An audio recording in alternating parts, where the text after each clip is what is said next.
হোস্টেলে বসবাসকারী তোমার ভাইকে আসন্ন পরীক্ষায় ভালোভাবে প্রস্তুতির জন্য বর্তমান পড়াশোনায় আরও বেশি মনোযোগী হতে উপদেশ দিয়ে একটি চিঠি লেখো। আমি চিঠিটা পড়ছি। প্রথমে ডান সাইডে চিঠিটা যে পাঠাচ্ছে তার নাম, সংক্ষিপ্ত ঠিকানা এবং তারিখ। প্রিয় ভাই, আমি গতকাল তোর একটি চিঠি পেয়েছি। চিঠিতে তোর ভালো খবর জেনে খুশি হলাম। এখানে বাড়িতে আমরা সবাই ভালো আছি। তোর চিঠি থেকে জেনেছি তোদের পরীক্ষা শীঘ্রই শুরু হচ্ছে, পরের মাস থেকে। সুতরাং এখন তোর একমাত্র কাজ হলো কঠোরভাবে পড়াশোনা করা।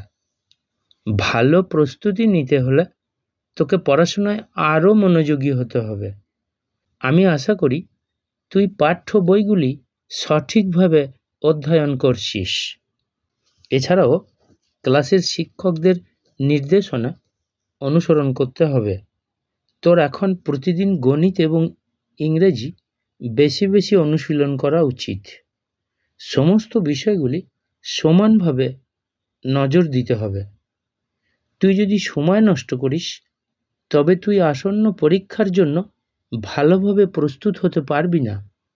সর্বদাই মনে রাখবি যে ভালো অনুশীলন ভালো ফল অর্জন করে।